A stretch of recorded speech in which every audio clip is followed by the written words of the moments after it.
Everybody listening, we thank you for tuning in. My name is Diane Donnelly. I am with the Donnelly Group of Keller Williams Flagship of Maryland, and I am a team leader and the owner of the listing side of the Donnelly Group team here in Annapolis. And I welcome you to our call. It is a call that was born from COVID and all the questions that people were asking us, and so much information being thrown around that we thought we would just gather and have some conversations. Today, we are going to be talking with Andrea Loretangeli, who is the lead buyer's agent on our team, and she'll tell you a little bit about herself. And then we have David Ratty, and he is with, I'm looking at your shirt there, David, and it's a little bit backwards. He is with the Ratty lending team, and he will give you a little bit of information about himself. But we're going to be talking about a really important topic today. The market is absolutely on fire, which is wonderful for sellers, and it can create some challenges for buyers. So we're going to talk about how to draft and craft offers that will help you to stand apart. And we wanted David online because David is on the same side as we are. So if our buyers aren't getting approved and they're not the ones winning, then David doesn't get the deals either. So Andrea and David have been working hard to come together to figure out what we need to do in order to get our buyers picked for houses. So welcome to both of you. And Andrea, why don't we start with you and tell us who you are and what you do, and welcome. Thank you so much, Diane. I'm Andrea Loretangeli, as Diane mentioned, and I run the buyers division here on the Donnelly Group. So 100% of my time is spent working with buyers. So I'm out there in the trenches with all my buyer clients right now, living it every day. So I'm happy to be able to share what's really happening out there since I'm in it, and hopefully give some tips that people can take away that will help them secure the house of their dreams. Awesome. And David, what about you? Wow, well said. So my name is David Ratty. I'm with the Ratty lending team at Envoy Mortgage. And I've been in the mortgage business about 30 years. I've held That makes you, according to my calculations, like 74 years old. No, I started when I was 8. Absolutely. But I have held virtually every position in the mortgage business. So I feel that helps give me a broad knowledge base to help the clients and to help the offers that Andrea puts in to help those clients win those deals. Yeah, and make sure we circle back to one that I'm just really proud of you guys for doing, that would have taken a buyer out of the possibilities of buying because of the circumstance, and how you guys came together to figure out how to make that work.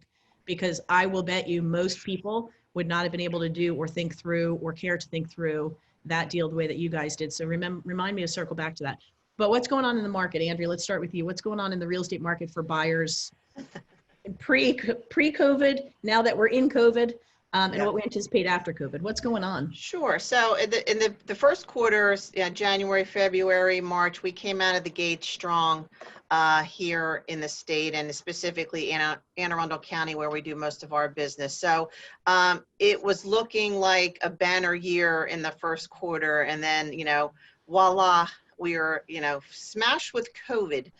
So March stayed strong, and then when we shut down the state around March 30th, that's when we saw the decline for April and May. And what was basically happening is sellers were scared to put their home on the market, have strangers come through.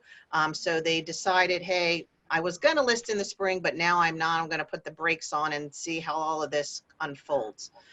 Post-COVID, so now we're in phase 2 here in the county, and for lack of a better phrase, all hell has broken loose. So I wish you would really be candid and tell us how you really feel about it. Well, yeah, essentially what's happened now, I think we're now hitting our spring market here in June. And then we're about to collide with the fall market here in a couple months. So just so I can share this one statistics, because it's kind of eye-opening. Last year, June 2019, there were 4,439 homes in inventory on the market. Today, June 2020, 1,766. So Wow. I'm not great with math, and David, you can maybe kick in, but that's about 40% less homes on the market than 1 year ago today. So That's that amazing. is huge. That is huge. But what is the impact of that for buyers and on the lending side? What is the impact of such a decline in the inventory or houses on the market? What is the impact of that on the buyer side? Well, first and foremost, it's like you have to be a really serious buyer. You know, you have to have that big why and want to actually move and enter the market right now. So David will probably touch base on this, but the interest rates are still extremely low, historically low in some cases. So obviously a lot of people who typically rent paying 17, 18, up to $2,000 in rent, it's like, hey, it's cheaper for me to buy. So they want to enter the market, which is a good thing. The challenging thing is there's not many homes to choose from, especially in price points under 500,000. I mean, it's across the board. Even the upper end stuff is low inventory, but under 500, it's right now less than 1 month of inventory. So yeah, I want to talk about some of those pricing segments. David, when you are working on the mortgage side as you are, does the demand and inventory have any impact on interest rates and what's going on with your interest rates today? It can have an impact on interest rate. I mean, it's an economy, so supply and demand have a lot to do with that. But we are in very unique times right now because of the pandemic. Before the pandemic, I had hair.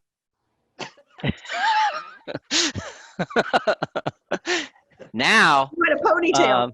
oh yeah, it's all busted loose. I can't remember the last time I've seen a contract come in where it wasn't bid against 4 or 5 other offers for them to win. I can't remember the last time. They're all multiple offers. And for the buyer to be positioned as the best looking buyer for a prospective seller is part skill and part art. And I think we go to extra lengths to try to craft a really attractive offer for a seller, and it doesn't always have to do with numbers. No, it doesn't, and we're going to talk more about that. So, Andrea, you started to touch on this. Talk about months supply of inventory. Explain what that is first of all, and let's talk about a couple of pricing segments. And the first one we'll start is under 400,000. Let's talk about that supply of inventory. Sure. So just from the definition of inventory, when we talk about month supply of inventory, a balanced market where there's basically an equal number of homes for buyers that are out there is about 6 months.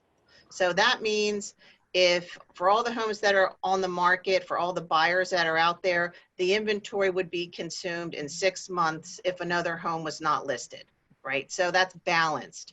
Anything under that 6 month is considered a seller's market, and anything above that is considered a buyer's market. So to hit home with that, for the last few years, we've been about under 4 months, 3 months, depending on the price points. Right now, today, as I just mentioned, under 500,000 or in less than a month, 0.7. I mean, I Wow. can't, I've been doing real estate for, 23 years, and I don't recall it being that low, ever. I mean, I think even in the boom, more people were putting their homes on the market. So we have definitely a supply inventory, bad supply inventory right now. The good news is, I think a lot of people were concerned about putting their home on the market, as I mentioned earlier, but I think we're seeing more confidence on the seller side. We're seeing more listings come on the market every day. So I think there's more comfort on the seller side to allow buyers to come in, of course, with all of us following CDC protocols, which we are doing as an industry. And I think we're all doing a good job with it as well. So even over $700,000, which, you don't see a ton of buyers all the time in that price point. I mean, that's like 2 months of inventory. That's absolutely crazy. Yep. Right now I have, somebody that's willing to go up to $1 million. We looked at 2 homes, approaching that price range on Saturday. Both of them went under contract the day after they came on the market with multiple offers. So it's not just, the first time buyer homes, it's across the board. Okay, so we talked about under 400. What about 401 to 550? What's the month supply of inventory for that? Under 1. That is Yep. crazy. Point What about 8. 551 to 700, Andrea? It's about 1.7 months. That is absolutely crazy. Yep. So what we want to impart upon you guys here is what is the difference between a seller's market and a buyer's market? So when you are crafting your offers, Andrea, when you're crafting your offers and it's a buyer's market, do you craft them differently if it's a seller's market? Absolutely. 100%. Yep. You have to, or they will lose every single time. Correct. Talk to us about the difference between those two markets. So for instance, and to be clear, I work with sellers and sellers only. So Andrea and I have we have competing agendas, right? So I'm trying to get the most for a seller. Andrea's trying to get the least for a buyer. So we have competing agendas, but the one main objective is to make a buyer and a seller come to terms with their offers. So one of the things that I know is that when I'm in a seller's market versus a buyer's market, my counsel to sellers is different than it would be if we were selling in a buyer's market. So depending on the market, concessions have to be made on the other party's part. So right now, since it is a seller's market, the buyers have to concede on certain things. So talk to us about that, Andrea. Yeah, first and foremost, you need to walk in with a pre-approval, and David can talk about that and what he does with the buyers. But it's not just a letter that you pulled off online from an internet lender that says, yes, I talked to this person, and if they make what they said they make, they're approved. So, and understand it's a pre-approval. And David will talk about that. So first and foremost, that you need to have that in hand before you hit the streets. So when we're going into homes, unfortunately in a buyer's market, you have a little bit of time to like make a decision. Like it might be, so I have to think about it overnight or a couple days. And unfortunately, there's not that luxury. So when you go in, the nice thing is now when you're looking online, there's most agents have video tours on there. So you really need to look at the video tours, look at the pictures, get as much information on the home visually online before you go out and look. So when you're going out and looking, you're just confirming that the house looks like it in person than it does online. That's good advice. So you have to have the mindset, I'm going in here just for that confirmation and I'm going to be ready to submit an offer on this house, if it looks as good as it does online. The next thing is, a lot of times when it's a buyer's market, we can ask the seller to pay some of the buyer's closing costs. So for example, on a $300,000 home, say the buyer's closing costs are $10,000. In the buyer's market, we can say, hey, Mr. and Mrs. Seller, will you pay the buyer's $10,000 toward closing so the buyer can keep some of their cash in their pocket? Unfortunately, right now, the sellers are not agreeing to do that. So, the good thing is if you've got money saved, be prepared to use it. Or if you've got 401ks or things where you can get money from borrowing from parents, now's the time to dip into that because it's going to be hard to get a seller to pay your closing costs. The other thing are inspections. So in a buyer's market, we can say, okay, we want to do a home inspection. We want to do a chimney inspection. We want to do a radon. And then, if things come up on those inspections, most of the time the sellers will agree to make the repairs. Now, to be competitive, I have buyers doing it's called an as-is inspection. So the buyers can still do the inspection.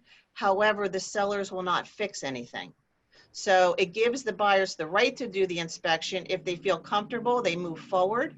But if it's like something major, they still have the right to cancel the contract and get their earnest money deposit back. But that's another strategy to use right now to get your offer selected by the sellers. Home to sell contingencies. No. In a buyer's market, if you have your home to sell and it's not on the market yet, but about to be, some sellers will say, okay, I'll consider that as long as it's on the market in 2-3 days. Now that's not even an option. And really, even sometimes even if you have a home to settle, so your home is under contract, but you still have to go to settlement. If there's 3 other offers where the people don't have home to settle, unfortunately, you might not get selected. Where in a buyer's market, it's generally accepted by the sellers if you have to just settle on the home. And, it's just being as flexible as you can without being reckless. So I've looked at thousands and thousands of homes in my life. So, while a lot of people are looking at the pretty stuff, look at the granite, look at this nice kitchen, I'm looking at the hot water heater and the furnace and things that I may deem like, this might be an issue.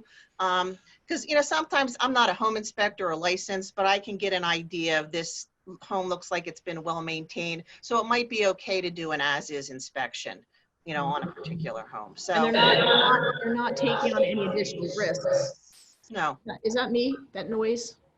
The It monster was. noise? Sorry, everyone. So they're not taking on any additional risk as a result of doing it as is, right? Because they can still get out. I know that was some buyers have a concern about that. Right. And some people like, oh my God, I'm not going to do an as is. And you're right. You can still do your inspections for your own peace of mind and make sure the home's in good shape, but you can't go back to the seller and say, oh, the hot water heater is dripping, fix it. Because they're going to say, no, it's an as-is inspection. So at that point, you can terminate your contract. You won't lose any money. You'll get your earnest money deposit back in full. But it gives some peace of mind to the seller, like, hey, I'm not going to have to spend any extra money to fix anything.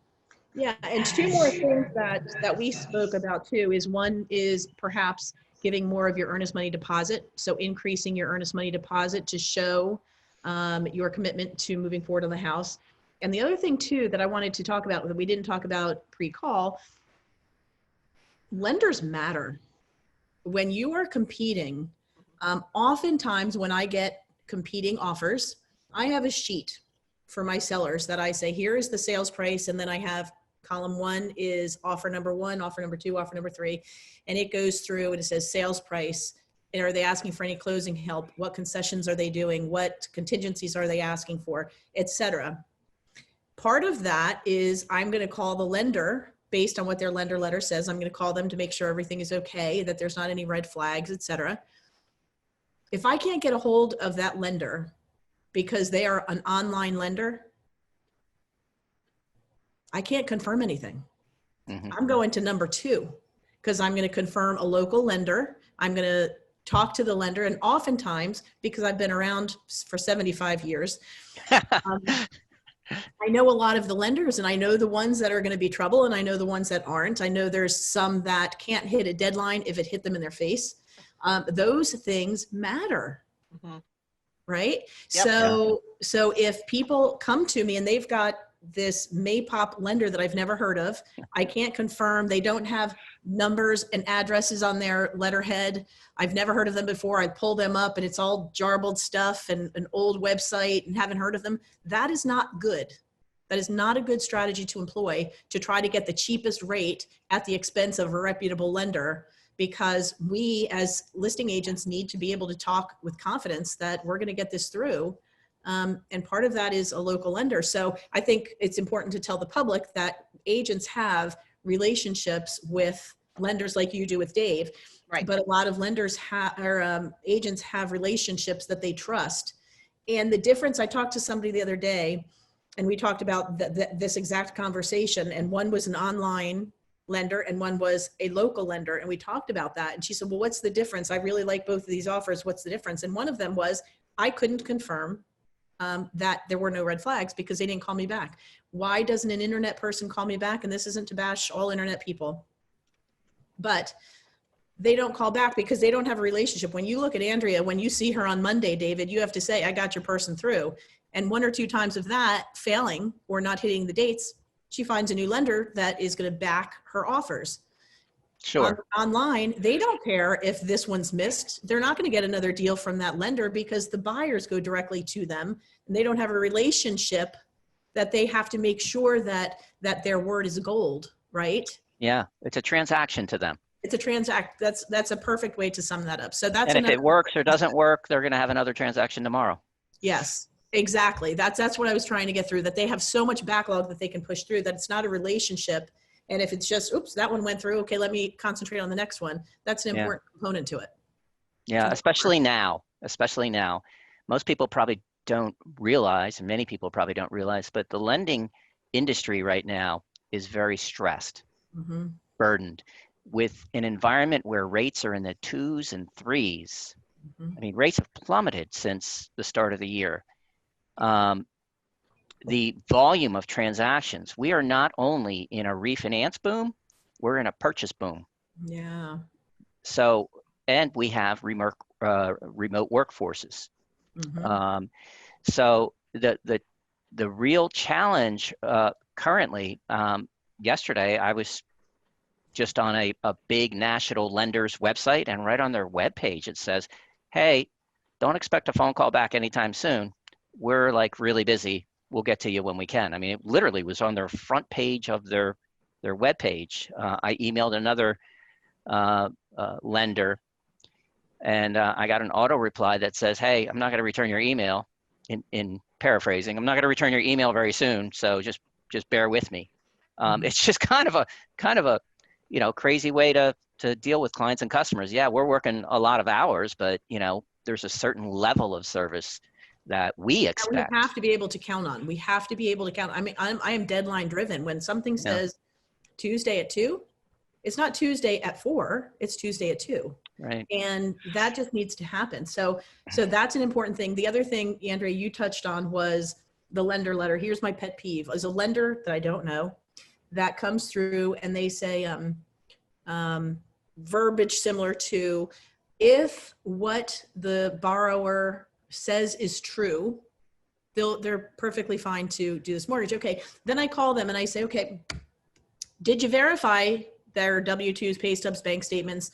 And they say, no, you haven't verified that.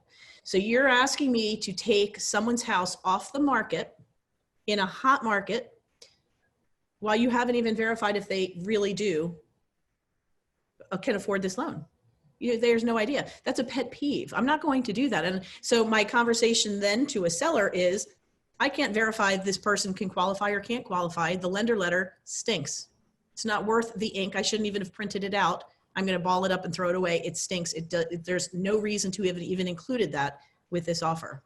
Mhm. So what we're looking for more is to say, David, when you write a lender letter, have you looked at their documents? Absolutely. Right? Absolutely. So the first thing we do when we, most pre-approvals, when we first contact, they'll either do it over the phone or complete an application online in today's environment. There's very, very little face-to-face right now. And in those two environments, we're getting that information verbally. And the first thing I do is give them a list of financial documents that we need uploaded immediately, right away. It does take a cooperation of the consumer in order for that to be successful. And that's part of setting expectations of the world that we're in today, because I don't wait for the listing agent to call me. I call them when Andrea makes an offer, because it's competitive. Let me emphasize that for a second. So you're working with Andrea as a buyer's agent. So Andrea has talked to her buyer and said, this is a good person, try to use him. She can give a couple of names. That person has chosen you. So you're working directly with the buyer, but you're calling the listing agent to let them know, hey, I've got a good buyer here, right? This is a good practice for you. Yeah, it's actually twofold, because it goes back to what you mentioned earlier. I also share with them, if we don't know each other, I share with them some of my experience in the business, that, I used to process loans. I used to underwrite loans. I used to be the closing officer, that I have a technical background that's a little bit different, so they can have a little bit more confidence that, this buyer is going to close. It's sort of like Field of Dreams. If you build it, they will come. If you sign it, it will close. And then I go through, in general terms, the quality of the buyer, and that we verified their income, and that we ran them through our automated underwriting system to the listing agent. We can't, because of the Privacy Act, we can't go into specifics, but I can convey what has been done to assure we have a quality buyer. Really good. I think that is really important to underscore. When you talk about expectations, Andrea starts with the expectations by saying in advance, when you get pre-qualified, so you sit down with your buyer and say, when you're going to get pre-qualified, here are the documents that you're going to need. It's going to be critically important that you have all those documents to David so he can go through and do exactly what we just talked about, as opposed to, because this is one of the components of a strong offer. And without it, you aren't going to be chosen. Plain and simple, you are not going to be chosen if you don't have it. I had pretty recently, I had one that was a multiple offer situation. Her offer, the agent's offer was higher, a better offer. The lender letter came in and it said, if they have what they say they're going to have, it's a good one. I called her, I said, it's not going to be acceptable. You need to get me a local lender or a lender that's going to say, I saw the documents and put it through. And you have till 5 today because I have to make a recommendation to the seller. Time went on, it didn't come through. Called her back. Coming up, deadline's coming up. We're going to go to person number 2. We need to get this done. They couldn't do it. You know why? Because they didn't have all their documents together. And I said to the agent, during COVID, how are you even thinking the possibility of putting somebody in your car, is what we call it, of working with a buyer who is not qualified to buy a home yet. You don't know that they're qualified to buy a home, and yet you're working with them. And you are bringing them into a home for most of the sellers who are saying, don't bring anyone in my home unless you know that they're qualified to buy it. So I was really angry at that agent for doing that, for putting all of us at risk, right, with with an unqualified buyer. We didn't know. So shame on the agents who are allowing that to happen. And thank you guys and all the wonderful agents out there who are making things happen and things going smoothly, which it is for the most part. Let's see. Andrea, what are the components of an offer? Okay, so first and foremost, it's your, what you want to offer for the house from a price standpoint. The settlement date. So when will the house go to closing? And generally that's typically in a 30 to 45 day period from the contract acceptance date. If you're going to be doing inspections, and if so, which ones, and what is the time frame from the contract acceptance date to complete the inspections? If you're going to be asking the seller to pay any of your closing costs, that needs to be shown in the offer. If you're going to be doing an escalation clause, which is very popular right now, that needs to be in there as well. And those are an earnest money deposit. So that's the money up front that the brokers are holding until you go to settlement. And what's going to be included or excluded. So are you going to ask for a home warranty if it's not already included? Are you going to ask for something in the house that you might want to be included that was excluded by the sellers? And that's pretty much, the extent of it. And what's the most important component? The most important right now is whatever's most important to the seller. So a common practice, and this is, getting the up and configuring your offer. But what I do is I call the listing agent and I say, okay, Diane, I know you probably have multiple offers on the table. Is that correct? Or how many do you have? So that is generally shared freely. And then I ask, well, what's most important to the seller in this transaction? So, obviously everybody wants to net the most amount of money they can. So, but it's not always the number one factor. Like sometimes they're moving. Sometimes kids are in school and they want to be in the house until school is over. So settlement times. Flexibility with the rent back maybe. But yeah, I was going to say that they want to rent back, or they want a contingent on them finding a home of choice because, hey, guess what? They're getting top dollar selling right now, but they're also having a hard time finding the next house. So sometimes that the sellers want peace of mind that the buyer will give them time to find their home of choice in the offer. So whatever that hot button is for the seller, it's critical to find that out ahead of time because that'll give you an up over the other offers if the agents aren't having conversations with the listing agents prior to writing the offer. Okay. David, how can you help make a buyer's file more attractive to a seller? Well, there's a couple things that the process that we go through working with buyers. First is just educating them on what the environment is to set better expectations. The other is preparing the documents, like we said. There's a pre-approval letter that goes out, and right behind that, automatically, they get a list of paperwork that I need in order to document the pre-approval. Because, my goodness, it's what you said earlier. You don't want to make an offer, and most listing agents will do due diligence and call the lender. And when the lender says, I don't have anything, they just lost the house. Mhm. So so we'll go through that process and coach them. The other thing we talk about too is numbers. I think sometimes people get stuck on the big numbers. Let's say the house is 400,000, and it's like, I don't want to go over 400. But then they lose it and they're very upset, emotionally distraught that they lost that house. So we'll go through a discussion about what does that mean when you go to 410?